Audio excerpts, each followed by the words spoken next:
साथ एहतराम के साथ अदब के साथ उलमा की ज़ियारत करें। ज़ियारत करने का भी सवाब है, सुनने का भी सवाब है। मैं हजरत वाला हजरत मौलाना मुफ्ती सोहराब साहब नदवी कासमी दामद बरकातहुमुल आलिया को देखकर वाकई एक शेर लिकुल्लि ऐनिन कुर्रतुन फी कुर्बिही हत्ता कअन्न मगीबहुल इग़ज़ाउ, कि उसकी कुर्बत से आंखों को ठंडक मिलती है, उसकी फुरकत से आंखों को सोजिश और चभन पैदा होती है। मसल मशहूर है कि प्यासा कुआं के पास जाता है, मगर खुदा जब मेहरबान हो जाता है तो खुद कुआं खींच के आ जाता। उसने इत्तेफाक के आज हजरत वाला अल्हम्दुलिल्लाह रंगपुरा के सरजमीन पे तशरीफ ला चुके हैं और उससे बड़ी बात के स्टेज पे भी तशरीफ ला चुके हैं। हजरत के दम कदम से आज के इस जलसे को रूहानी ताजगी मिल रही है। मैं बिला किसी ताखीर के, चूंकि बड़े खिदमात हैं और बहुत ज्यादा मसरूफियात वाली जिंदगी है, लिहाजा बिला किसी ताखीर के इन मिसरों के साथ हजरत तक पहुंचने की जसारत करता हूं कि जिंदगी फानी है, सजाने की जरूरत क्या है। जिंदगी फानी है, सजाने की जरूरत क्या है। हुस्न दुनिया को दिखाने की जरूरत क्या है। ऐसे अमाल करो कि रूह से खुशबू निकले। इत्र कपड़ों पे लगाने की जरूरत क्या है। इत्र कपड़ों पे लगाने की जरूरत क्या है। माइक पर हजरत मौलाना मुफ्ती सोहराब साहब नदवी कासमी दामद बरकातहुमुल आलिया। कर दिया भाई, आप तशरीफ लाए। आगे की जगह पुर कर ले, पंडाल खाली है, खड़े ना।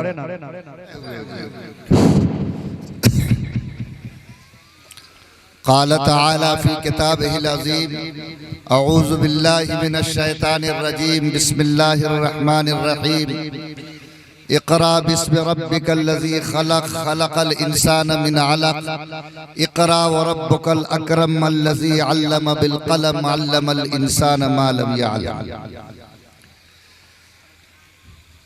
स्टेज पर बैठे मुअज़्ज़ज़ उलमाए किराम, दानिश्वरान इज़ाम,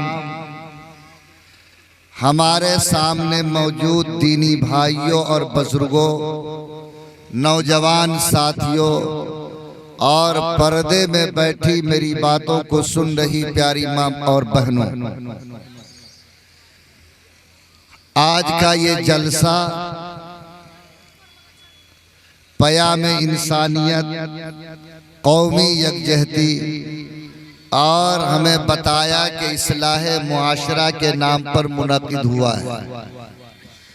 आप हजरात इतनी बड़ी तादाद में यहाँ जमा हैं, मेरा यकीन है कि आप यहाँ आए हैं तो अल्लाह की मोहब्बत में आए हैं, अल्लाह के रसूल की मोहब्बत में आए हैं। हाँ, आवाज़ है ही नहीं, खुद हमको ही पता चल रहा है।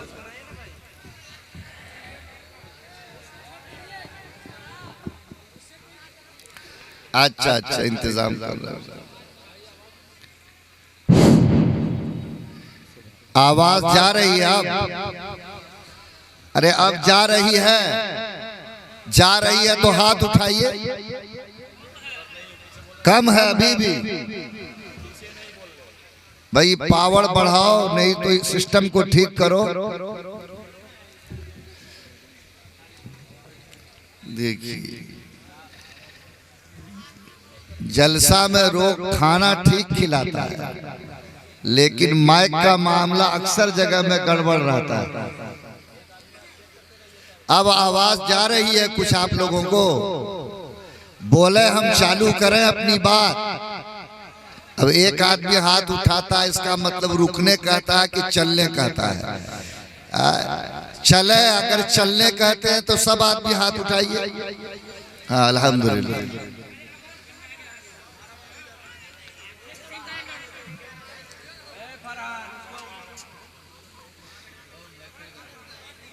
ए बाबू, ऐसे खिचड़ी पकाओगे उधर तो हम क्या तकरीर करेंगे। एक आध आदमी उस काम में लगो, बस हो गया। देखिए, आप जितने लोग यहाँ मौजूद हैं, उन सब से हम एक सवाल करना चाहते हैं और उसका जवाब आप लोगों को देना है। सवाल यह है कि अगर आज रात भर हम लोग बैठकर इसी तरीके से तकरीर सुनते रहें और जब सुबह का सूरज निकले अपने घर लौट कर जाएं और पूरी रात में जो कुछ सुना है उस पर अमल न करें तो क्या हमारी जिंदगी को कोई फायदा जलसे से पहुंचेगा? अरे बोलिए ना, पहुंचेगा? नहीं पहुंचेगा। तो आप लोग यहाँ फायदे के लिए आए हैं कि नहीं अपने आप को जगाने के लिए आए हैं? फायदे के लिए आए हैं। तो फायदा कब होगा? जब आप लोग अमल करेंगे। क्या बोलिए ना? अरे फायदा कब होगा? जब आप लोग अमल करेंगे। तो ये इतना बड़ा जो मजमा है ईमान वालों का, क्या बताइए कि आप लोग अमल की नीयत करने को तैयार हैं? हाथ हम कितना उठा के देख चुके हैं। जरा दिल पर अपनी नजर डालकर बोलिए, जिम्मेदारी के साथ बोलिए, ठगने की नीयत से मत बोलिए। हमको ठग सकते हैं लेकिन अपने अल्लाह को आप धोखा नहीं दे सकते। अगर आपका ज़मीर आपको इजाजत देता है, आपका दिल आपको ठोकर देता है, आपकी हिम्मत आपका साथ देती है और आपका ज़मीर आपको आवाज देता है कि हमारी अब तक की जिंदगी गफलत में गुजरी, आज जो बात अल्लाह की कही जाएगी, रसूलुल्लाह की कही जाएगी, इंशाअल्लाह ईमानदारी के साथ वादा करते हैं कि उस पर अमल करेंगे। कौन लोग ईमानदारी के साथ वादा करते हैं? जरा हाथ उठाइए। अल्हम्दुलिल्लाह। अब हमको तो मालूम अता पता नहीं है कि किस गांव के कौन आदमी है और किसका नाम पता आधार कार्ड में क्या है, लेकिन हर एक के आधार कार्ड की खबर अल्लाह ताला को है और ये हमारा ईमान और अकीदा है और आप लोगों ने उसी की तरफ हाथ उठाया है। इसलिए मैं आप सबसे गुजारिश करता हूं कि अल्लाह से छल करने की कोशिश मत कीजिएगा। अगर कभी उसने पकड़ लिया तो याद रखिए फिर कहीं आपके लिए सलामती की चटाई नहीं नसीब हो सकती है। मुझे उम्मीद है कि आपने ईमान की निस्बत पर वादा किया, अल्लाह आपको मौत तक वादे पर जमने की तौफीक अता फरमाए। देखिए मुकर्रिरीन कम है लेकिन सब मजबूत है। मैंने अपना अगला टिकट ले लिया कि हमको जल्दी से फारिग कर दीजिए। बाकी पटने से भी आलिम दीन आए हैं, जो चतुर्वेदी साहब भी हैं उनका भी बयान होगा और चौबदानी से भी तशरीफ लाए हैं उनका भी बयान होगा।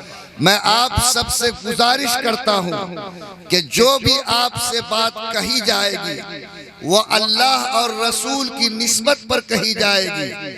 आपने जिस तरह मेरे लिए वादा किया, सबके दिल में इस वादे को जिंदा रखिए कि हर सुनी हुई अल्लाह की बात को इंशाअल्लाह हम अमल में दाखिल करेंगे। करना क्या है? कुछ काम की चीजें आपको करनी चाहिए। देखिए बच्चा जब कायदा बगदादी पढ़ता है तो अलिफ के बाद बा पढ़ता है और बा के बाद ता पढ़ता है। अरे यही होता है कि नहीं? बा के बाद ता पढ़ता है। इनको जगह दीजिएगा बुजुर्ग, इनको जगह दीजिए ना। अल्हम्दुलिल्लाह। जितना आदमी स्टैंड लगा के बैठे हैं वो सब स्टैंड गिरा दीजिए, पलथा मारिए, ये स्टैंड में नींद आ जाती है माशाअल्लाह। और अब ये 9:30 बजे देखते हैं कि नींद की घंटी बजने लगी। तो आपको तो भर्रतिया जलसा सुनना है। 12 बजे के बाद शेर व शायरी होगी, नातिया मुशायरा होगा। तो आप पूरी रात न जगने की नियत कीजिएगा कि नहीं 9:30 बजे ही हिलडोल कीजिएगा, तो काम चलने वाला नहीं। आप लोग सब जाग रहे हैं ना भाई? जो आदमी सो रहा है हाथ उठाओ तो। ये देखिए, ये रंगपुरा में सोने वाला भी हाथ उठाता, अल्लाह ही रहम फरमाए। तो बड़ा मुश्किल मसला है। तो बच्चा जब पढ़ता है अलिफ बा ता, ता पढ़ता है ता। मैं आज चाहता हूं कि जो बात आपसे कहूं वो चार ता को एक जगह जमा करके कहूं, यानी इस मुल्क के हिंदुस्तान में, ए खुदरा सब बोलेगा तो देखिए, डरवर है। आपसे गुजारिश है कि ये जो ता है उसको 4 मर्तबा जिंदगी में जमा कीजिए। अगर 4 ता को आपने जमा कर लिया, मैं आपसे वादा करता हूं अल्लाह दुनिया में इस मुल्क में आपको इज्जत देगा और मरने के बाद अल्लाह आपको जन्नत देगा। और यही हर एक की तमन्ना, हर एक की आरज़ू, हर एक का अरमान है। इसलिए ये 4 ता को जमा करके जिंदगी में अमल को शुरू कर दी। पहले ता का मतलब होता है तंजीम। तंजीम के माना आता है एक बनकर जिंदगी गुजारना। तंजीम का मतलब होता है एकजुटता के साथ जिंदगी में अपने आप को एक डोर से बांध कर रखना।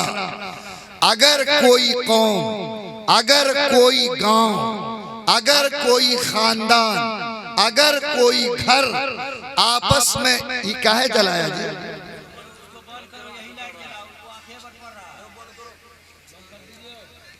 ये क्या क्या खेला तुम लोग करते हो अपने मन से? अरे इसको बंद करो रे जी। ये हमरे ही तकरीर में तुम लोग घुर्ची लगाते हो। अरे बंद करो उसको।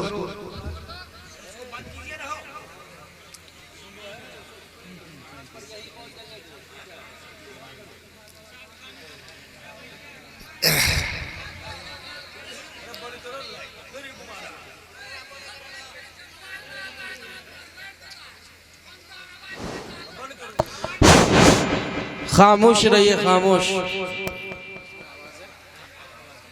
मेरे भाई, हमने आपसे कहा कि आज की इस दुनिया में अगर आप चाहते हैं कि आपका वजन कायम रहे, आप चाहते हैं कि दुनिया आपको तस्लीम करे, तो आपको अपने अंदर एकता की ताकत पैदा करनी होगी। आप अगर एकजुट रहेंगे, दुनिया में आपको इज्जत मिलेगी और अल्लाह की रहमत का साया आपके सर पर होगा। आप लोग खूब अच्छी तरह इस बात को समझिए कि आज जो हमारे समाज की हालत है, हमारे गांव की हालत है, हमारी आबादी की हालत है, वो निहायत ही खतरनाक बन चुकी है।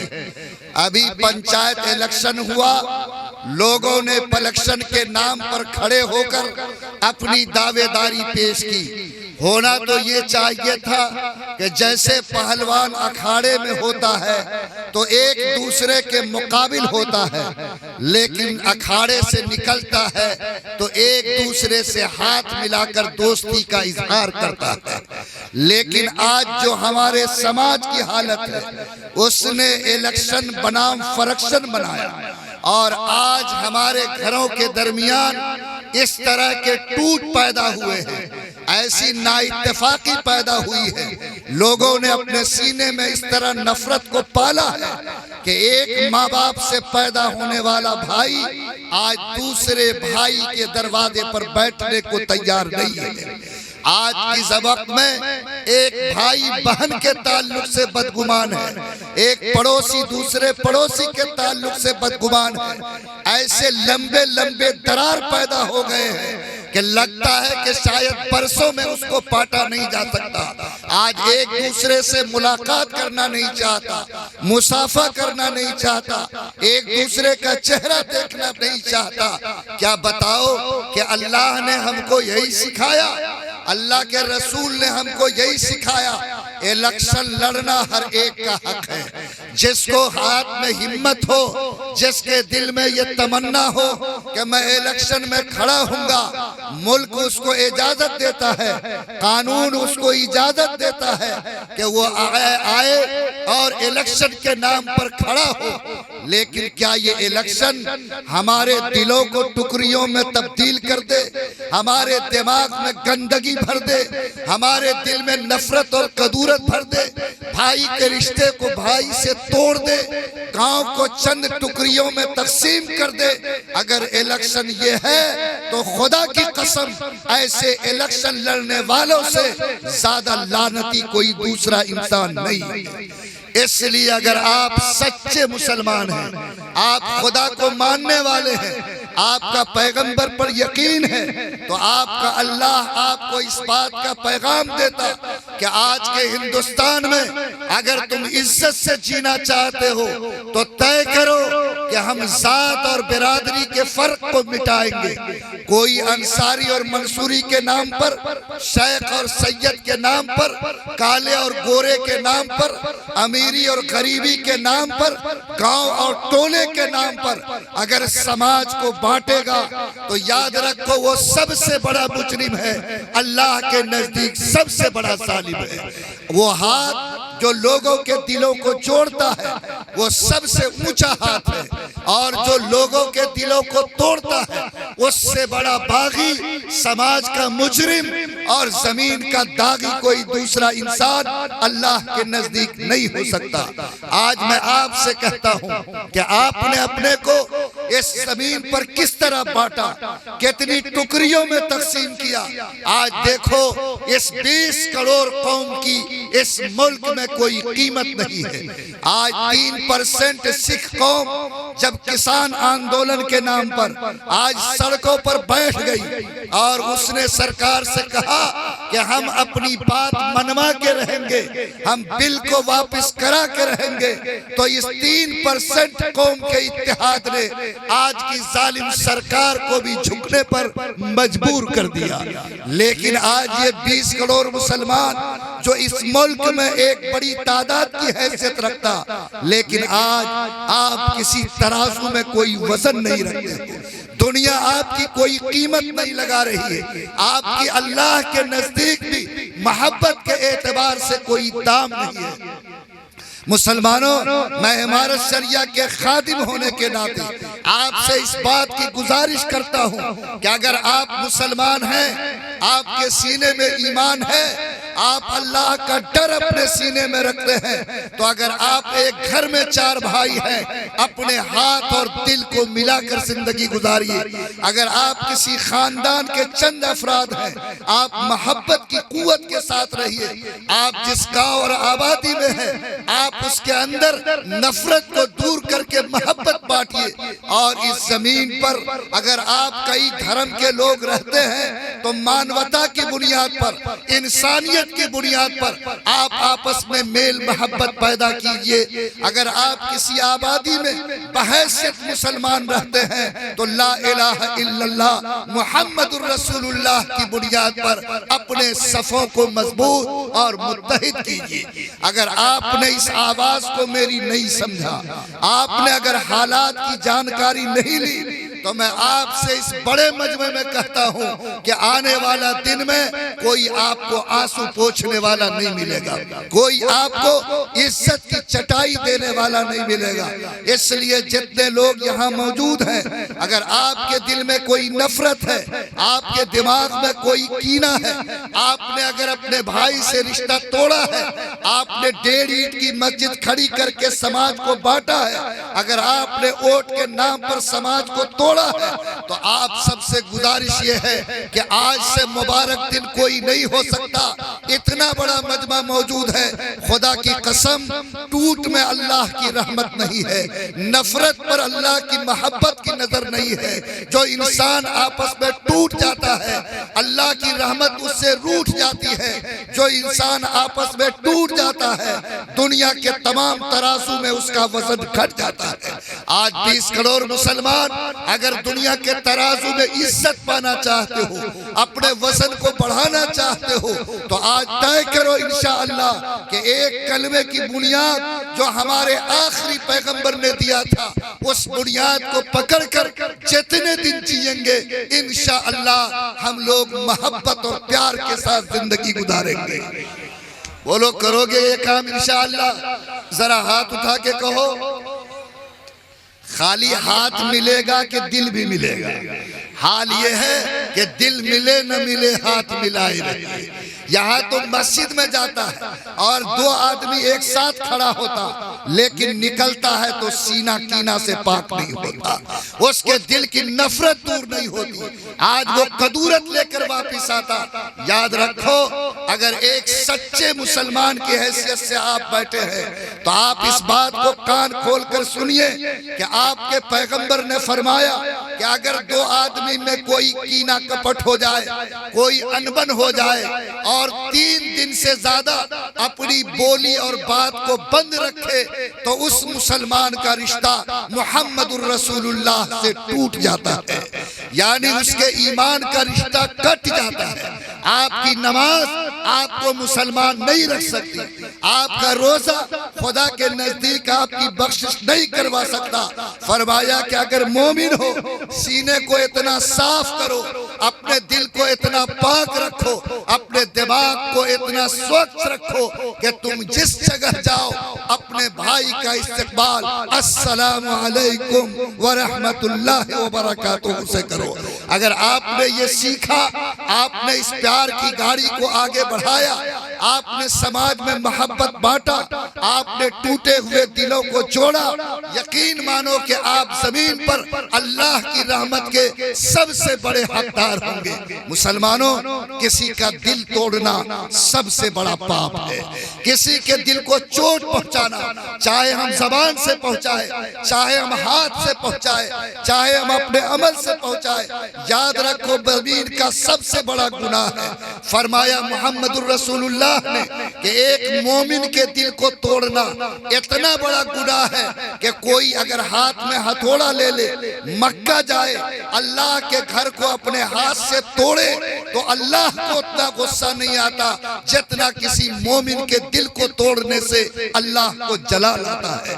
अगर आप सच्चे आशिक़े रसूल हो, अगर कुरान के परस्तार हो, अगर अल्लाह के फरमा बरदार बंदे हो, मैं आपसे गुजारिश करता हूं कि एक मर्तबा तमाम तरह की नफरतों को दूर करके समाज में मोहब्बत की बहार लाइए, अपने आपस के हाथों को मजबूत कीजिए, दिल की कदूरतों को तोड़कर दिल को दिल से जोड़िए। अगर आप ये जोड़ लेंगे, अल्लाह की रहमत को, उसकी मोहब्बत को अपनी आंखों से देखेंगे। आज देखो, मधुमक्खी में भी एकता है। एक मक्खी पर ठेलते पर ढेला मारो, जिसको चोट लगेगी वही नहीं लिपटेगी, छत्ते की सारी मक्खियां आपके बदन से लिपट जाएगी। आज इस मधुमक्खी में भी इस एकता की कुव्वत है कि ताकतवर आदमी भी जल्दी उसमें हाथ डालने की हिम्मत नहीं करता। आज भेड़ और बकरी में एकता है कि बड़ी भेड़ जिधर जाती है सारी भेड़ उसके पीछे पीछे चलती, लेकिन एक कौम जिसको अल्लाह ने नमाज में एक इमाम के पीछे झुकना सिखाया, जिसको अल्लाह ने 5 वक्त एक साथ एक छत के नीचे जमा होकर एकता वाली जिंदगी का सबक दिया, जिसको अल्लाह ने जुमा में एक बनकर जीना सिखाया, जिसको ईद में कई महल्लों के लोगों को जोड़कर एक बनकर रहने की दावत दी गई, आज वही कौम ऐसी टूट चुकी है, ऐसी बिखर चुकी है कि आज दुनिया में कहीं उसके लिए इज्जत का दरवाजा खुला नहीं है।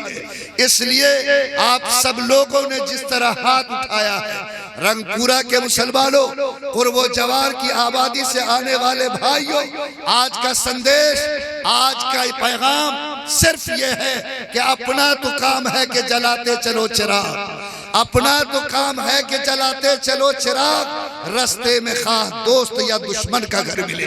मेरा काम अंधेरा बांटना नहीं, मेरा काम रास्तों पर कांटा डालना नहीं, मेरा काम किसी के सामने ठोकर डालना नहीं। एक सच्चे मुसलमान का काम रास्ते से ठोकर को हटाना है, रास्ते से कांटों को दूर करना है, इंसान जो टूटा है उसको जोड़ना है, जहां अंधेरा है वहां उजाले का चिराग जलाना है, समाज को मोहब्बत देनी है, प्यार बांटना है, नफरत के एक एक चिराग को अपनी फूंक से बुझाना है। ये आपकी जिंदगी का पैगाम, ये आपके रसूल का फरमान, ये आपके कुरान की दावत है। मुसलमानों, क्या आप इस पैगाम को कबूल करने के लिए तैयार हो? क्या बोलिए, हम लोग एक बनेंगे? कैसे बनेंगे?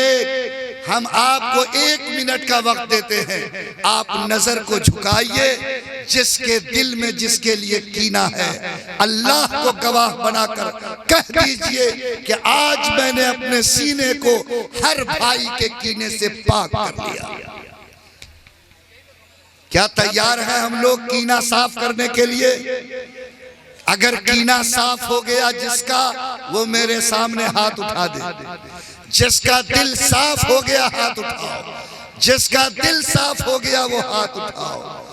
कितना बेईमान तो मक्का मदीना में भी जाकर के कीना को नहीं धोता है। मैं हज करने गया तो अजीजिया के एक बिल्डिंग में लोगों ने कहा कि आपका जोहर के नमाज के बाद बयान है हाजियों के बीच में। मैंने जोहर के बाद बयान किया। कल होकर के हम लोगों को मिना होते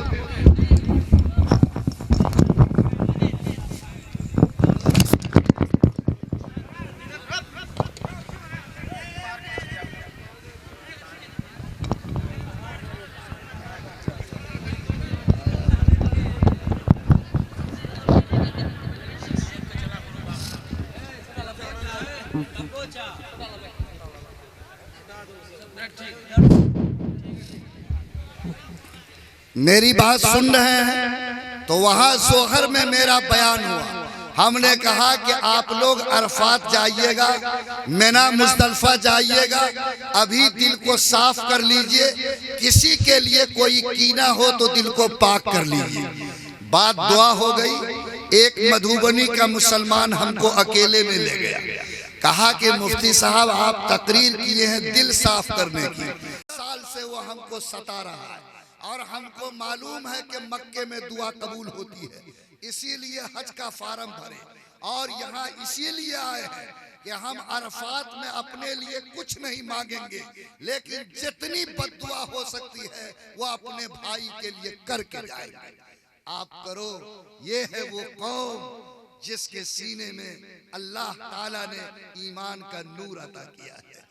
ये वो कौम है जिसको कुरान ने कहा कि अगर कोई मुसलमान अपने सीने में बाल के बराबर भी कीना लेकर मरेगा तो जब तक वो जहन्नम में जलाकर सीना को साफ नहीं किया जाएगा, चाहे वो हाजी हो या नमाजी हो, जमाती हो कि मुफ्ती हो, वो खुदा की जन्नत का मुंह नहीं देख सकता है।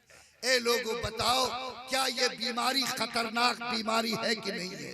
कैंसर से ज्यादा खतरनाक, नासूर से ज्यादा मोहलिक, दुनिया की तमाम बीमारियों से, कोरोना से भी ज्यादा खतरनाक ये वो कीना है जिसको एक मुसलमान अपने सीने में पालता है। मैं आपको अल्लाह का हवाला देकर, रसूल का हवाला देकर मैं आपसे गुजारिश करता हूं कि हालात बिगड़ चुके हैं, तूफान उठ चुका है। उठने वाले तूफान को देखो, उस काले बादल को पहचानो। अगर तुमने अपने सफ में इत्तेहाद पैदा नहीं किया, अगर तुम आपस में दिलों को नहीं जोड़ा, अगर मोहब्बत की खुशबू से अपने गांव को मुअत्तर नहीं किया, आपने अपने सीने को कीने से पाक करके एक भाई दूसरे के साथ हाथ मिलाकर एकजुट होकर खड़ा नहीं हुआ, तो आने वाला दिन आपको माफ नहीं करेगा। आने वाले दिन में आपको कोई भीख भी नहीं देगा। आने वाले दिन में किसी हक के लिए कोई इंसान आप पर तवज्जो भी नहीं देगा। मैं आपसे कहता हूं कि अभी किसान आंदोलन में बिल वापस हुआ तो हमारे अमीर शरीयत ने कहा कि अगर ये बिल वापस हो सकता तो एनआरसी एनपीआर का भी बिल वापस होना चाहिए। लेकिन जानता है कि ये नारा ज्यादा मुसलमान लगाता। आज बीजेपी के एक मंत्री ने बयान दिया कि वो तो किसान का मामला है, ये उस कौम का मामला है जिसकी आवाज सुनने के लिए मेरे पास कोई जगह नहीं है। कहाँ चले गए आप? कौन सी लकीर पे तुम खड़े हो? क्या ये 25 करोड़ मुसलमान क्या पतंगे और कीड़ों से भी ज्यादा बेहैसियत है? क्या ईंट के जर्रों से भी ज्यादा बेकीमत है? खुदा की कसम नहीं। आपके बिखराव ने, आपकी नासमझी ने, आपके इख्तिलाफ ने, आज मुख्तलिफ नामों पर आपके टूट ने आज आपको इतना बेवसन बनाया। मैं आप सबसे कह के जाता हूं कि आज के बाद जिस तरह आपने सीना को साफ किया, उठो, अपने भाई से मुस्कुरा कर मिलो। अगर एक मुसलमान सबसे पहले अपने भाई से मुस्कुरा कर मिलता है तो याद रखो अल्लाह उसको सदका करने का सवाब देता है। लेकिन हाल ये है कि दो भाई में कोई झगड़ा हुआ, कोई लड़ाई हुई, बड़े भाई से कहो कि जाके छोटे को मना लीजिए। कहता है कि मुफ्ती साहब अल्लाह मियाँ इसीलिए हमको बड़ा बनाया था कि छोटका के सामने झुकने जाएंगे। और छोटा से कहो कि तुम जाके बड़े का हाथ पकड़ लो तो वो कहता है कि मुफ्ती साहब हम उस बड़का से हैसियत में कम है कि उसके दरवाजे पर हम सलाम करने जाएंगे। आज ये अना की आग है और जिस कौम में ये आग लग जाती है वो कौम जमीन पर इज्जत के काबिल नहीं रहती है। एक ईसाई नौजवान अपने गले में सलीब लटकाए हुआ था और हम लोगों ने सोचा कि ये ईसाइयत का सिंबल है। लेकिन जब उससे पूछा कि आप लोग अपना सलीब लगा के हमेशा घूमते रहते हो, ये ईसाइयत का प्रचार है, तो उसने कहा कि मौलाना साहब नहीं, ये हम इसलिए नहीं घूमते कि हम अपने धर्म का प्रचार करें, बल्कि ये जो हमारा सिंबल है, ये जो हमारा सिंबल है, जो ईसाइयत की अलामत मानी जाती, ये दरअसल आई का क्रॉस है। आई के क्रॉस का क्या मतलब? आई के माने मैं, आई के माने मैं, और उसके ऊपर कटिंग, यही सलीब का नक्शा होता है। उसने कहा कि मैंने इसको सीने पे लटकाया। मैं इस बात को हर वक्त दिल में ताज़ा करता हूँ कि जो अना पालता है, जिसमें हम की बीमारी होती है, जो अपने को बड़ा मानकर दूसरे को छोटा समझता है, जो अपने को खुदा के दर्जे में ले जाकर दूसरे को हकीर समझता है, याद रखो वो कभी कामयाबी की मंजिल तक पहुंच नहीं सकता। आप याद रखो वो कौम कामयाब होती है जो झुकना जानती है, वो इंसान कामयाब होता है जो लोगों के साथ नर्म सर को झुकाना जानता है। आपके सामने अगर ऊंचाई हो और उस पर आपको साइकिल चलाना हो और उस पुल पर साइकिल चढ़ाना हो, दुनिया का तजर्बा है कि आपको झुककर साइकिल चलानी होगी, तब जाकर ऊंचाई पर पहुंच सकोगे।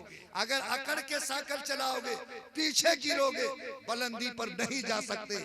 और अगर आपको ऊपर से नीचे उतरना है तो बदन को टाइट करना होगा, तब साइकिल में पैडल मारोगे। याद रखो अकड़ने वाला गड्ढे में जाता है, झुकने वाला बुलंदी पर पहुंचता है। इसलिए झुकना सीखो, अना को निकालो, हम की बीमारी को दिमाग से खुरचो। कोई हम नहीं, तुम कितने बड़े हो जाओ लेकिन खुदा की कसम अल्लाह से बड़े नहीं हो सकते हो, अपने मालिक से बड़े नहीं हो सकते। उसकी बड़ाई का ख्याल करके झुकना सीखो, एक दूसरे से मिलना सीखो, एक दूसरे का हाथ पकड़ना सीखो, मोहब्बत की खुशबू को बांटना सीखो। क्या ये पूरा मजमा हमारे इस पैगाम को कबूल करके एकदम दिल को साफ करके आज से मोहब्बत के साथ जीने के लिए तैयार है? बोलो हाथ उठाओ अल्लाह के नाम पर, पूरे ताकत के साथ उठाओ, अल्लाह कबूल फरमाए। ये एक ता है, दूसरी ता से मुराद है तालीम। आप बताओ कि तालीम जरूरी है कि नहीं है? अरे बोलिए ना, है कि नहीं? अल्लाह ताला ने कुरान पाक उतारा, कितने पारे हैं कुरान में? 30 पारा। ये 30 पारा एक मर्तबा उतरा कि थोड़ा थोड़ा उतरा? थोड़ा उतरा। सबसे पहले अल्लाह ने क्या हुक्म दिया? आप मुसलमान को, इंसान को खुदा ने क्या कहा? सबसे पहले नमाज फर्ज नहीं हुई, रोजा फर्ज नहीं हुआ, लेकिन तमाम इंसानों पर अल्लाह ने सबसे पहले पढ़ना फर्ज किया है। और कुरान की जो सबसे पहली आयत है मैंने पढ़ी, अल्लाह कहता है कि मोहम्मद आप जिस दुनिया में भेजे गए हैं, आप उन दुनिया के इंसानों से कहिए कि अगर तुम पढ़ोगे तो बढ़ोगे, अगर तुम नहीं पढ़ोगे दुनिया की कोई ताकत तुमको बढ़ा नहीं सकती है। आज अगर हम मुसलमान पहले सबक को भूल गए। मैं हज कमेटी का मेंबर था, गया से फ्लाइट थी, 125 हाजी एक फ्लाइट से जा रहे थे। लोगों ने कहा कि दस्तखत करना पड़ेगा हाजियों को किसी फार्म पर। 125 हाजियों ने दस्तखत के लिए जब फार्म दिया गया तो 70 हाजी वो था जिसने अंगूठा का छाप दिया। 70 हाजी ने अंगूठा का छाप दिया। वो इतना भी नहीं जानता था कि अपना नाम कैसे लिखा जाता है। लोगों, कौन आएगा तुमको इज्जत देने के लिए? आज दुनिया चांद पे जा रही है, समंदर में उतर रही है, हवाओं में घर बना रही है। मुसलमान अंगूठा छाप बेईमान जमीन को बेचकर जमीन पे जिंदगी गुजारता है। आपको इज्जत मिलेगी? आपको कोई इज्जत की चटाई देगा? मुमकिन नहीं। कुरान ने कहा कि इज्जत सिर्फ तालीम में है, बड़ाई सिर्फ तालीम में है और तरक्की सिर्फ तालीम के मैदान में है। आज मैं आप सबसे गुजारिश करता हूँ कि आप सब लोग यहाँ बैठे हैं, मैं बूढ़ों से कहूँ कि आप किताब और कलम ले, मुश्किल है। जवानों से कह सकता हूँ, बच्चों से कह सकता हूँ, और दो बात कहता हूँ, इन दोनों को दिल की तख्ती पर लिखिए। आज की जो सरकार है उसने कौमी तालीमी पॉलिसी 2020 लाई है और उस पॉलिसी को सरकार लागू कर चुकी है। मेरी बात समझ रहे होंगे? कौमी सरकार की तालीमी पॉलिसी आई है कि स्कूल में तालीम कैसे दी जाएगी, कॉलेज में तालीम कैसे होगी, यूनिवर्सिटी में तालीम कैसे होगी, और सरकार ने इसको लागू कर दिया। इस तालीमी पॉलिसी में दो बात काबिल गौर है। एक बात तो ये कि कोई भी 3 साल से लेकर 18 साल का लड़का लड़की है, हर हाल में आपको उसको स्कूल में भेजना होगा। अगर कोई बाप नहीं भेजेगा वो सरकार के यहाँ अपराधी और मुजरिम होगा और हर हाल में उसको स्कूल से जुड़ना होगा। नंबर 2, आपका बच्चा अगर स्कूल नहीं जाएगा तो आपका बच्चा साक्षर नहीं माना जाएगा। अगर दूसरी जगह में पढ़ेगा जरूरी नहीं कि सरकार उसको साक्षर माने। ऐसी हालत में दो बात आपके लिए और जरूरी है कि आप तो ये तय कर लें कि आने वाला दिन और निकलने वाला सूरज आपको ये समझा देगा कि अगर आप अपने मन से बच्चों को नहीं पढ़ा सकते तो सरकार की लाठी आपको बच्चों को पढ़ाने पर मजबूर करेगी और आपको कानून के शिकंजे में आकर अगर सरकार ने सही नीयत से लागू किया तो हर बाप को अपने बच्चे को स्कूल भेजना पड़ेगा। मेरे भाइयों, मैंने अपने बच्चे को स्कूल भेजा। सरकार की तालीमी पॉलिसी कहती है कि 3 साल से लेकर 5 साल का जो बच्चा स्कूल जाएगा उसको पढ़ने के लिए कोई किताब नहीं दी जाएगी। 3 से 5 क्लास के बीच के बच्चों को पढ़ने के लिए कोई किताब नहीं दी जाएगी, बल्कि जो स्कूल का टीचर बताएगा, जो उसको समझाएगा, जो उसको ज्ञान देगा, जो दीवार पर लिखेगा, वही उस बच्चे की तालीम और पढ़ाई होगी। मैं आपसे पूछता हूँ, आपका 4-5 साल का बच्चा कोरा कागज है, आपने उसको स्कूल के गोद में डाल दिया, उसके हाथ में कोई किताब नहीं। आज जो सूरत हाल है, जो हालात स्कूलों के हैं, कि आप बताओ कि आपका बच्चा ईमान बढ़ाकर नहीं, शायद ईमान को गंवा कर वापिस आएगा। अभी मधेपुर में एक हाजी साहब ने अपने बच्चे को शान में ईसाई स्कूल में दाखिल कर दिया और ये कहा कि मेरे पास पैसे हैं, मेरा बेटा मिशनरी स्कूल में पढ़ेगा। एक दिन पोता आया तो कहने लगा कि दादा आपको खुशखबरी सुनाएं, दादा ने पूछा कि क्या खुशखबरी है? कहा कि आज हमने अल्लाह ताला को देख लिया। अल्लाह ताला लंबे हैं, उनके चेहरे पर दाढ़ी है, अल्लाह ताला बहुत खूबसूरत है।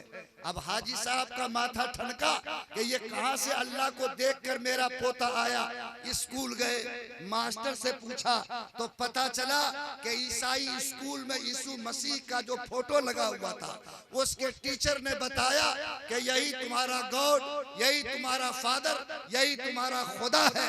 और वो मासूम बच्चा समझ गया कि जिस अल्लाह के सामने मेरा दादा सर झुकाता है, वो अल्लाह वही है जो आज इस फोटो में छपा हुआ है। लोगों, हाजी नईम तड़प गए, वो रोने लगे। कहा कि इतनी दौलत और प्रॉपर्टी रखकर अगर मैं अपने एक पोते के ईमान को नहीं बचा सका तो मुझसे बड़ा बदनसीब जमीन पर कोई दूसरा इंसान नहीं हो सकता। लोगों, मैं भी आपसे कहता हूँ, जैसे नमाज पढ़ना फर्ज है, रोजा रखना फर्ज है, वैसे अपने बच्चों के ईमान को बचाना फर्ज है, उनकी तरबियत फर्ज है। ये मैं नहीं कहता, अल्लाह की किताब कुरान कहती है कि कू अनफुसकुम व अहलीकुम नारा, कि अपने को भी जहन्नम की आग से बचाओ और अपनी औलाद को भी जहन्नम की आग से बचाओ।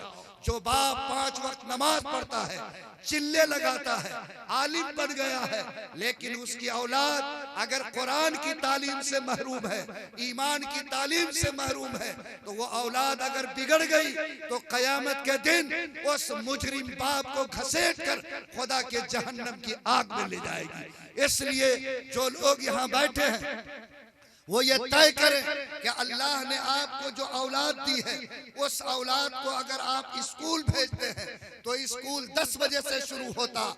आप तय करो कि 8 बजे से लेकर के 9 बजे तक, 7 बजे से लेकर 8 बजे तक 1 घंटा किसी मकतब के साए में, मदरसे के साए में, बरामदे के साए में अपनी औलाद को बिठाकर इंशाअल्लाह ईमान और कुरान की तालीम उसको जरूर देंगे। याद रखो, भीख मांगना पड़े, फटा हुआ कपड़ा पहनना पड़े, जमीन को गिरवी रखना पड़े, छप्पर के मकान में रहना पड़े, लेकिन कसम खाओ कि अल्लाह ताला ने हिम्मत दी है तो अपने मोहल्ले में मकतब खोलकर, मस्जिद में इमाम को रखकर अपने बच्चों के कुरान की तालीम और ईमान की हिफाजत का इंतजाम हम करेंगे। क्या अगर ये बात आपको समझ में आती है तो आप समझिए, वरना आने वाला दिन आपके लिए इतना मुश्किल पैदा करेगा कि आप बाप की हैसियत से मौजूद होंगे, लेकिन शायद आपके साए में आपके बच्चे का ईमान महफूज नहीं होगा। तो क्या बोलो मुसलमानों, हम लोग आज हिम्मत के साथ 1 घंटा अपने बच्चे को कुरान और ईमान सिखाने के लिए तैयार हैं? बोलो तैयार हो तो हाथ उठाओ, पूरा हाथ उठाइए। अल्हम्दुलिल्लाह। यहाँ तो हाल ये है, जो बच्चा कन्वेंट जाता है, माशाअल्लाह, बाप उसके 300 से लेकर 1000 रुपया फीस देता है। अरे देता है कि नहीं देता है? और माँ उसके लिए भोरे उठ के टिफिन बनाती है, जूते का फीता लगाती है, बाप मोटरसाइकिल पर चढ़ाता है और लेके जाता है। माँ भी खुश है और बाप भी खुश है। ईमान वालों, ये इसके लिए है जहां आपने अपने लिए सिर्फ रोटी की सोचा है, लेकिन बोलो जहां आखिरत की इज्जत और दुनिया में तुम्हारी सुरखरुई का मामला है, क्या जो बेटा कुरान पढ़े उसका भी तुम्हारे दिल में मकाम होना चाहिए कि नहीं होना चाहिए? अरे होना चाहिए कि नहीं होना चाहिए? लेकिन नहीं। मैं एक जगह था अभी मुंगेर में, पूछा इमाम साहब से कितनी तनख्वाह है आपकी, तो बोला सेक्रेटरी साहब के 7,500 रुपया देते हैं। अरे बोलो ना, ऐसा खींचा के लगता 1 लाख रुपया देता है। बोलो 7,500 देते हैं। मालूम नहीं आपके यहाँ कितना। आजकल लंगड़ा मजदूर भी 300 रुपया रोज कमाता है। अरे बोलो ना, कमाता है कि नहीं कमाता? वो इमाम कुरान याद करके गुनाह किया, आलिम बन के जुर्म किया। क्या बेसबीर इंसान जमीन सड़ गया। जो कौम अपने अल्लाह की किताब की इज्जत नहीं करती, उस किताब के महफूज करने वालों की इज्जत नहीं करती, खुदा ताला उसको अपनी नजर से गिराएगा और खुदा की कसम वो कभी ऊपर उठने के काबिल नहीं हो सकता है। साफ कहा गया कि अल्लाह कुरान की बरकत से कौमों को उठाता है और जो कौम कुरान से रिश्ता कमजोर करती अल्लाह उसको जमीन में धंसा कर दिखाता। आपसे मैं भीख मांगता हूँ, गुजारिश करता हूँ कि जो इमाम मस्जिद में आपकी नमाज की इमामत करके आपकी नमाज को मकबूल बनाता है, जो आपके बच्चों को कुरान सिखाता है, जो आपके बच्चों के ईमान की हिफाजत का इंतजाम करता है, उसके लिए इतनी जगह भी नहीं। एक एक मुसलमान एक एक गांव में आज 12,000 का ड्राइवर रखे हुआ है, एक आदमी, और पूरा गांव मिलकर एक इमाम को 12,000 तनख्वाह नहीं दे सकता। क्यों? इसको मौत आती है। आज 30 रुपया में इसकी जेब पड़ जाती है। कहाँ ले जाओगे? आ रहा है फिर कोरोना का झटका, आ रहा है, दस्तक दे चुका है। ये अजाब नहीं तो और क्या है। और ये अजाब उस तरह से आएगा कि छुपने के लिए कोई जगह और दर नहीं मिलेगी। अल्लाह को पुकारो, उसकी किताब से रिश्ता जोड़ो, उस मालिक को याद करो, उसकी किताब को इज्जत दो, किताब के उठाने वालों को इज्जत दो। अल्लाह तुम्हारी हिफाजत का इंतजाम करेगा। इसलिए मैं आप सबसे कहता कि आप सब लोग अपने गांव में मकतब रखिए, मकतब बनाइए, मौलिम रखिए। मुसलमान कहता है क्या करे, इमाम साहब का तनख्वाही जुटता नहीं है, मौलिम साहब को कोई पैसा नहीं देता, ये खैनी खाता है 20 रुपए की रोजाना, पान थूकता है 30 रुपए का रोजाना, गांजा और भांग पीता है, कोरेक्स के बोतल पीता है। बेज़मीर तुम्हारे मुंह में अल्लाह ताला की तरफ से ये सारी नेमतें घुसती है, क्या तुम्हारी जेब इतनी फट गई, तुम्हारे दिल में इतना सुराख हो गया, तुम्हारे भेजे इतने गलत हो गए कि अल्लाह की किताब की अजमत दिल से घट गई। आज एक एक मुसलमान के पाखाना रूम में टाइल्स लगा हुआ है, पत्थर लगा हुआ है, उसके दरवाजे पर कालीन बिछा हुआ है जिस पर जूता लेकर चलता, लेकिन कुरान पढ़ने वाले बच्चों को चटाई भी नसीब नहीं है। क्या बोलो ये अलमिया नहीं? क्या ये असाब को दावत देने वाला अमल नहीं है? इसलिए मुसलमानों तय करो, इंशाअल्लाह खुदा की किताब को अपने दिल में इज्जत देंगे, अपने बच्चों के ईमान के बचाने की फिक्र करेंगे, मोहब्बत का रिश्ता जोड़ेंगे। और हर मुसलमान जिसको अल्लाह ने बेटा या बेटी दिया, कसम खाकर जाओ कि 1 घंटा उसके ईमान और कुरान के सीखने का इंतजाम जरूर करेंगे। बोलिए ना, करेंगे इंशाअल्लाह। कर लीजिए। एक फकीर की आवाज है, आपकी जबान मेरी जबान आज इस दावत तक आपको पहुंचाती है। आप तय कीजिए, अल्लाह आपको इज्जत देगा। बोलो इंशाअल्लाह करेंगे। और मेरे भाई, ये जो स्कूल में पढ़ाने का मामला है, इसमें भी मुसलमान पंक्चर है। मैट्रिक किया, इंटर किया, बाप कहता हमारा बेटा तो इंटर पास है। इंटर पढ़ाई है क्या? अरे मैट्रिक पढ़ाई है क्या? इंटर और मैट्रिक करने के बाद पढ़ाई का दरवाजा खुलता है, पढ़ाई शुरू होती है। ये तो लिटरेसी है, खानदगी है, ये साक्षरता का स्लिप है, पढ़ाई नहीं है। कौम के लोगों, अभी बीपीएससी का रिजल्ट हुआ, वो लड़का जिसका बाप फेरी लगा के कपड़ा बेचता था, आज उसका बेटा वीडियो बना, आज एसपीओ बन रहा है। और ये बेसबीर कौम आज गुलछर्रे उड़ाने में, दूसरों का पैर खींचने में, दरवाजे पर बैठकर कीमत करने में, दूसरों को केस मुकदमा करके आज मुकदमा के लिए कचहरी पहुंचाने की फिक्र में ये कौम खुद को चलाती है, दूसरों को भी चला रही है। वक्त बहुत नाजुक है। पढ़ाओ अपने बच्चे को आईएएस बनाओ, पढ़ाओ अपने बच्चे को डॉक्टर बनाओ, पढ़ाओ अपनी बेटी को ऊंची तालीम दो और कहो कि हम इंशाअल्लाह जमीन बेचना पड़े बेचेंगे, मकान गिरवी रखना पड़े रखेंगे। अगर आपका बेटा मैट्रिक में टॉप किया है, भेजो मेरे पास, मैं उसके लिए मंजिल तलाश करता हूँ, रास्ता देता हूँ। वो बेटा अगर ऊंचाई तक जाएगा, याद रखो तुम्हारा सर फख्र से बुलंद होगा। मुसलमानों के दिमाग में एक कीड़ा और है, बीजेपी की हुकूमत है तो मुसलमान को चांस नहीं मिलता है। बेईमान पढ़ता नहीं, 18 घंटा मोबाइल देखता है, जमीन पर मेहनत नहीं करता और कहता है कि दुनिया हमको इज्जत नहीं देती। याद रखो, टैलेंट को कोई दबा नहीं सकता है, सलाहियत को कोई कुचल नहीं सकता।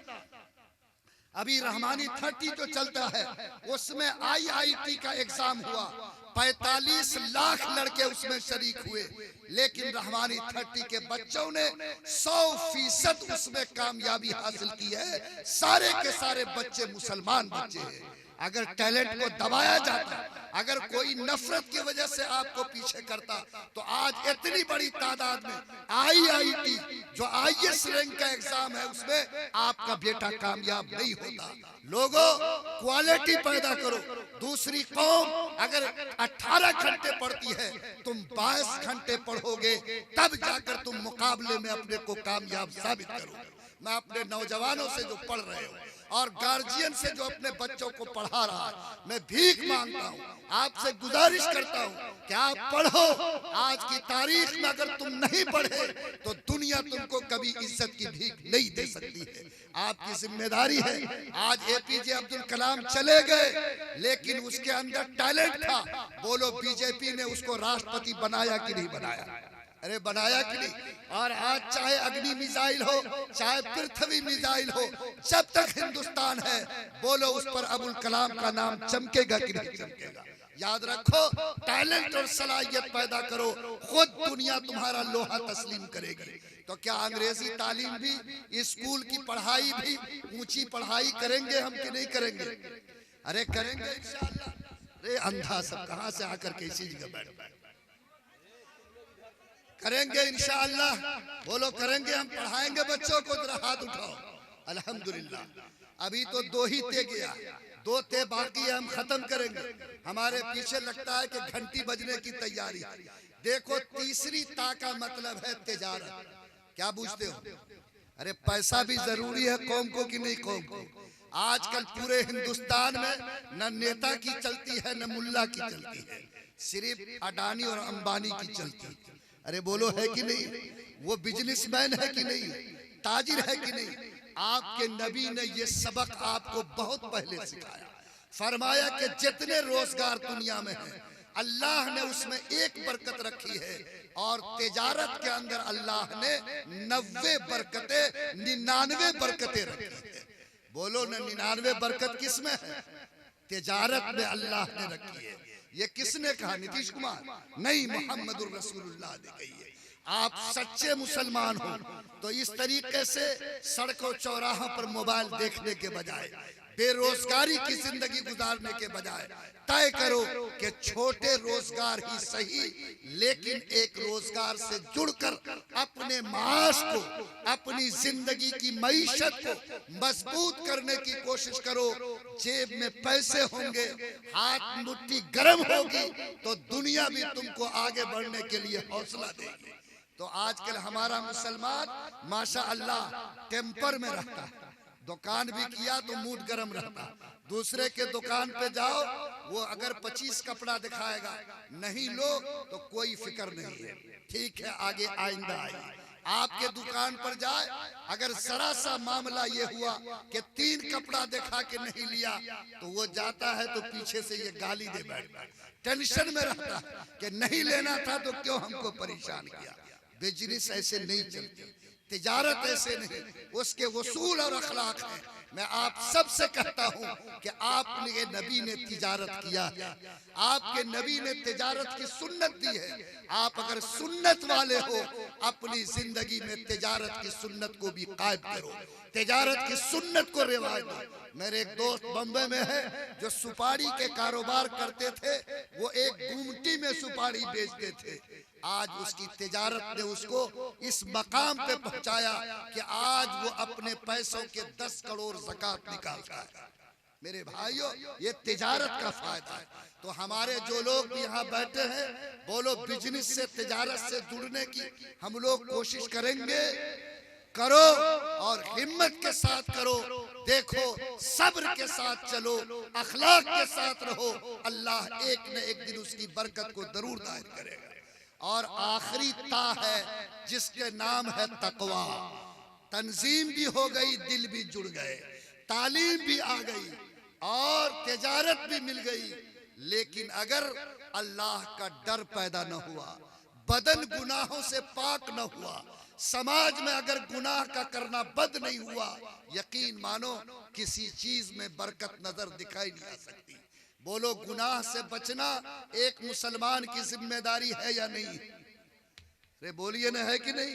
माशा अल्लाह, जब डगरवा का इज्तिमा हुआ था तो वहाँ कई लोग गए हजरत जी के पास जो आए थे कि हजरत, अल्लाह ताला काहे इतना नाराज है कि दुआ कबूल ही नहीं करते हैं और इतना हम लोग रोते हैं, सुनते नहीं हैं। तो उन्होंने कहा था कि अल्लाह बहरे नहीं है, वो तो सबकी सुनते हैं, हर वक्त सुनते हैं, लेकिन आखिर दुआ कबूल क्यों नहीं होती?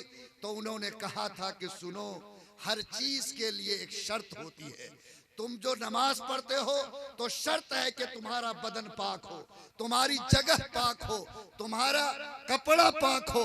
अगर तुम्हारा कपड़ा पाक ना हो, जगह पाक ना हो, बदन पाक ना हो, तुम्हारी नमाज दुरुस्त नहीं हो सकती। जैसे नमाज के सही होने के लिए कपड़ा और बदन का पाक होना जरूरी, वैसे दुआ के कबूल होने के लिए तुम्हारे लुकमा का हलाल होना जरूरी है। बदन का खून हराम है, रोज पेट में सूद का पैसा करता है, रोज दूसरों से लूट के लाता है, रोज दूसरों को धोखा दे के पैसे कमाता, कहता है कि फख्र से मैं मुसलमान हूँ। लानत है ऐसे इस्लामियत पर, लानत है ऐसे मुसलमानियत पर। इस्लाम ऐसे मुसलमान को पसंद नहीं करता। ये गुनाह है, ये पाप है, ये जुर्म है। आपको इस जुर्म से अपने समाज को पाक करना चाहिए।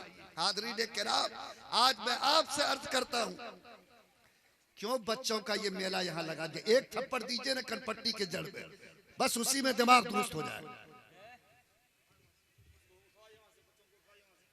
मेरे भाइयों, मैं अपनी बात खत्म करने वाला हूँ। आपसे दरखास्त करता हूँ कि आप ये बात बताओ कि अगर हमारा बदन नापाक हो तो हम मस्जिद जा सकते हैं? बोलो, जा सकते हैं? नहीं जा सकते। अगर नापाक बदन वाला इंसान अल्लाह के घर में नहीं जा सकता, तो जिसका बदन गुनाह से नापाक है, खुदा की कसम वो भी कभी अल्लाह के करीब नहीं हो सकता है। अल्लाह से कुर्बत चाहते हो, अल्लाह ताला की नजदीकी चाहते हो, अल्लाह को दोस्त बनाना चाहते हो, तो एक तहिया करो कि मैं तकवा पैदा करूंगा, यानी अल्लाह के डर से मैं अपने आप को गुनाहों से दूर रखूंगा। क्या बोलो, करेंगे हम लोग इंशाअल्लाह? अब बेटा जवान हुआ तो उस बेटा के नाम पर ये बेज़मीर बाप कटोरा लेकर घर से निकलता है, भीख मांगता है कि कौन बेटी वाला हमारे कटोरे में ज्यादा पैसा रखेगा। और मैं आपसे कहता कि ये भिखमंगी इतनी बढ़ गई है, ये लूट इतना बढ़ गया कि आज 40-40 साल की बेटी बाप के बिस्तर पर तड़प रही है, आंसू बहा रही है, लेकिन ये जालिम कौम आज उस बेटी का आंसू पोंछने के लिए तैयार नहीं है। मैं आज रंगपुरा के मुसलमानों की गैरत को ललकारता हूँ। याद रखो, किसी को लूट कर कोई अमीर नहीं हो सकता, किसी के सामने भीख मांगकर कोई दौलतमंद नहीं हो सकता, किसी को आंसू बहाकर बेटी वाले को मजबूर करके जो बान हो, जमीर मरा नहीं है, अकल तुम्हारी धोखे में नहीं है, कुरान को मानते हो, रसूल को तस्लीम करते हो, थूक दो ऐसे पैसे को, कहो कि मेरा बेटा माँ के पेट में था, अल्लाह ने रोजी दिया। पैदा होने से पहले माँ के सीने में दूध का इंतजाम किया, जो अल्लाह मेरे बेटे को माँ के पेट में रोजी दे सकता, पैदा होने से पहले दूध का इंतजाम कर सकता, वो अल्लाह जवानी में उसकी रोटी का भी इंतजाम कर सकता है। लेकिन भीख मांगने वालों, जमीर को बेचने वालों, डकैती करने वालों, बेटी वाले को रुलाने वालों, आज बेटियों को मुर्तद बनाने वालों, बेटियों को पंखे में लटकाने वालों, बेटियों को नर्मदा की नदी में कूदने पर मजबूर करने वालों, अगर जिंदा हो और इस जमीन पर इज्जत चाहते हो तो तय करो कि इंशाअल्लाह हम तिलक जहेज से पाक समाज बनाएंगे। अगर नहीं बनाया तो याद रखो, ये लूट, ये हराम खोरी, ये तुम्हारे पेट का ये गद्दा माल, ये तुम्हारा माना हुआ सामान तुम्हारे लिए जहन्नम के जलावन बनेंगे। दुनिया में भी अल्लाह तुम्हारे मोहब्बत से नहीं देखेगा, आखिरत में भी तुम्हें जन्नत के मुंह नसीब नहीं होंगे। बोलो अगर हम लोग मुसलमान हैं तो क्या इंशाअल्लाह तिलक जहेज से पाक समाज बनाने की हम लोग कोशिश करेंगे? इंशाअल्लाह। इसमें जरा हाथ उठा के मोहब्बत से दिखाइए, पूरा हाथ उठाओ, बेईमानी मत कीजिएगा, कोई हाथ उठाइए। अल्हम्दुलिल्लाह। और दारू पिएगा मुसलमान की नहीं? अरे नशा खाएगा कि नहीं खाएगा? आज मुझे कहने दीजिए 70% जवान नशा का आदी हो चुका है। आज लानत है, आज तोहफा है तुम्हारी जिंदगी पर। दुनिया कॉरेक्स बेचकर 4 मंजिला बिल्डिंग बना लिया और ये बेज़मीर मुसलमान की औलाद आज नशा में डूब करके आज अपनी जिंदगी को तबाह कर रहा है। मैं दूसरा जुमा 2 जुमा पहले मेरे पास में मुंगेर में था, फोन आया और ये फोन आया इसी बतनाहा फारबिसगंज से कि मुफ्ती साहब मसला बताइए। 11 बज रहा था, जुमा की तैयारी थी। हमने समझा कि ये कोई जुमा का मसला पूछेगा, लेकिन मसला क्या पूछा? कहा कि मुफ्ती साहब मेरा एक भतीजा 7 साल से नशा करता है और रात ऐसा बोला जैसे 7 साल से नमाज पढ़ता हो, ऐसा उसने बयान किया। बेज़मीर कहेगा 7 साल से नशा करता, तुम्हारी नींद नहीं टूटी, तुम्हारा ज़मीर नहीं जागा? बोलता है कि रात कुछ बेसी पी लिया था, बीवी से झगड़ा हो गया, मुफ्ती साहब 3 तलाक ठोक दिया है, अब बताइए कि लौटाने का रास्ता क्या होगा? हमने कहा कि जुतियाने का रास्ता पूछो, लौटाने की बात क्या हमसे पूछते हो? वो लौटाने के काबिल? एक बाप कितनी मोहब्बत से 20 साल बेटी को पालता है, कितनी मशक्कत से शादी करता है। आज उस लड़की जिसको 3 तलाक मिली, 3 बच्चे उसके गोद में है, आज बताओ कि लाखों की इज्जत को उस बेटी ने उस कमीने के कदम पे कुर्बान कर दिया। आज वो 35 साल की बेटी अगर उसके सिंदूर छीनते हैं, अगर उसका घर उजड़ता है, अगर 3 बच्चों के सर से माँ का साया छीनता है, बोलो अल्लाह का अज़ाब और मोहलिक कोरोना जमीन पर आएगा कि नहीं आएगा? आज क्यों नहीं ये तूफान और बीमारी आएगी? क्या उस बाप के दिल को क्या चोट लगेगी? उस औरत की रात कैसे गुजरेगी? क्या उसके आंख से आंसू की झड़ी छूट सकती? बेईमानो, आज इस नशे ने इस हालत में पहुंचा दिया। कलकत्ते में एक बेज़मीर नौजवान ने नशा पीकर अपनी पूरी माँ को, जिसकी 70 साल उम्र थी, जमीन पर पटक दिया और बीवी के कहने पर पेशाब कटोरे में डालकर उस माँ के मुंह में टपकाया। लोगों बताओ, जिस माँ ने 9 महीने उसको पेट में रखा, जिसने अपने बदन का खून पानी करके दूध बना के पिलाया, जिसने रातों में चक्कर उसकी गंदगी को साफ किया, अगर कोई बेटा अगर ऐसी माँ के मुंह में पेशाब डालता है, उसके दिल को चोट पहुंचाता है, बोलो इस जमीन पर अल्लाह का अज़ाब उतरेगा कि नहीं उतरेगा? आज कौन है जो आपका हाथ पकड़े? लोगों, सरकार मुहिम चला रही है, नशा से पाक समाज बनाओ, लेकिन चोर के लिए ताला, बेईमान के लिए किबाला। दुकान के पीछे जाता है, बोतल तोड़ता है, चढ़ाया, बोतल फेंका, लगता है कि हाजी साहब हज करके निकला। लोगों बेशर्म मुसलमानों, आज मैं अपने नौजवानों का हाथ पकड़ता हूँ, तुम्हें इजाजत दो मैं तुम्हारी दाढ़ी पकड़ता हूँ, तुमसे भीख मांगता हूँ कि नशा तुम्हारे जिस्म के लिए भी नुकसानदेह है और समाज के लिए भी सबसे ज्यादा नुकसानदेह है। इसी की वजह से इंसान दुनिया में वो गुनाह करता है, जितने क्राइम और करप्शन होते, बदकारी होती, तलाक होती, लोगों के साथ जुल्म होता, ये सब के पीछे दारू और शराब का हाथ होता है। अगर तुम सच्चे मुसलमान हो, सुनो, जिस तरह एक प्लेट में सूअर का गोश्त रखा जाए और दूसरे बोतल में शराब रखा जाए, दोनों के हराम होने में खुदा के नजदीक कोई फर्क नहीं है। सूअर का खाने वाला मुसलमान उतना ही बड़ा गुनहगार जितना शराब का पीने वाला मुसलमान गुनहगार है। एक गिलास में शराब डालो, दूसरे गिलास में पेशाब डालो, खुदा के नजदीक नापाक होने में कोई फर्क नहीं है। मुसलमानों, अगर तुम सूअर का गोश्त नहीं खा सकते, अगर तुम सूअर का गोश्त नहीं खा सकते, तय करो कि रब्बे करीम आज के बाद शराब को भी अपने मुंह से लगाने की हम कभी हिम्मत नहीं करेंगे। थूक दो नशे को, पाक बनो, अच्छा काम करो, अच्छी जिंदगी बनाओ। नशा से कोई कौम, कोई समाज कभी अच्छा नहीं बन सकता है। अल्लाह अगर हिम्मत दे, जितने लोग यहाँ बैठे हो, जितने नौजवान हो, बोलो इंशाअल्लाह नशा से पाक समाज बनाओगे, इंशाअल्लाह, बोलो इंशाअल्लाह नशा से तौबा करोगे। इंशाअल्लाह। जरा हाथ उठा के उठाओ हाथ, अल्लाह ताला कबूल फरमाए। आमीन। आज हमारी माँ बहनें जलसे में आई, लेकिन माशाअल्लाह जलसा क्या, वो तो रेला और मेला हो गया। और वो जलसा हमें इज्जत दे, जलसा पर्दा दे, आज ये चीज भी खत्म हो रही है। मैं आप मुसलमानों से कहता, जैसे नमाज पढ़ना फर्ज है, अपनी बहू बेटी को पर्दे के साथ रखना भी फर्ज है। पर्दे का मतलब ये नहीं कि आपकी बेटी पढ़ नहीं सकती, बाजार जा नहीं सकती, खेत पर काम नहीं कर सकती, सब कुछ कर सकती है, लेकिन इस शान से करना चाहिए कि दुनिया देखे तो वो कहे कि किसी मुसलमान बाप की बेटी, किसी मुसलमान भाई की बहन है, किसी मुसलमान शौहर की बीवी है। ये शान आज के डेट में कम से कम अपनी बहनों और अपनी बीवियों के पैदा करो। अगर आपने ये काम नहीं किया, यकीन मानो कि हम अपने घर की हिफाजत नहीं कर सकते। आज 50% बुराई, बदकारी सिर्फ बेपर्दगी की वजह से हो रही है। आज इस बेपर्दगी को रोको। जब दिल्ली में वो मामला पेश आया था और दिल्ली में लोगों ने देखा कि बस पर एक, आप तिलक और जहेज के दरवाजे को बंद कीजिए, आप नशा से पाक समाज बनाइए। और ये मोबाइल जो खिलौना है, जिसने आज 70-90% जनाकारी को फैला दिया। नौजवानों, इस मोबाइल पे कंट्रोल करो, माँ और बहनों इस मोबाइल पे कंट्रोल करो। ये मोबाइल आग है, आग। अगर अच्छा इस्तेमाल करोगे, सही काम लोगे, तुम्हारा घर सजेगा। गलत काम लोगे तो गलत इस्तेमाल से तुम्हारा घर, तुम्हारा दिमाग, तुम्हारी आंख जलकर राख हो जाएगी। आज 90% जनाकारी इसी मोबाइल की वजह से हो रही है।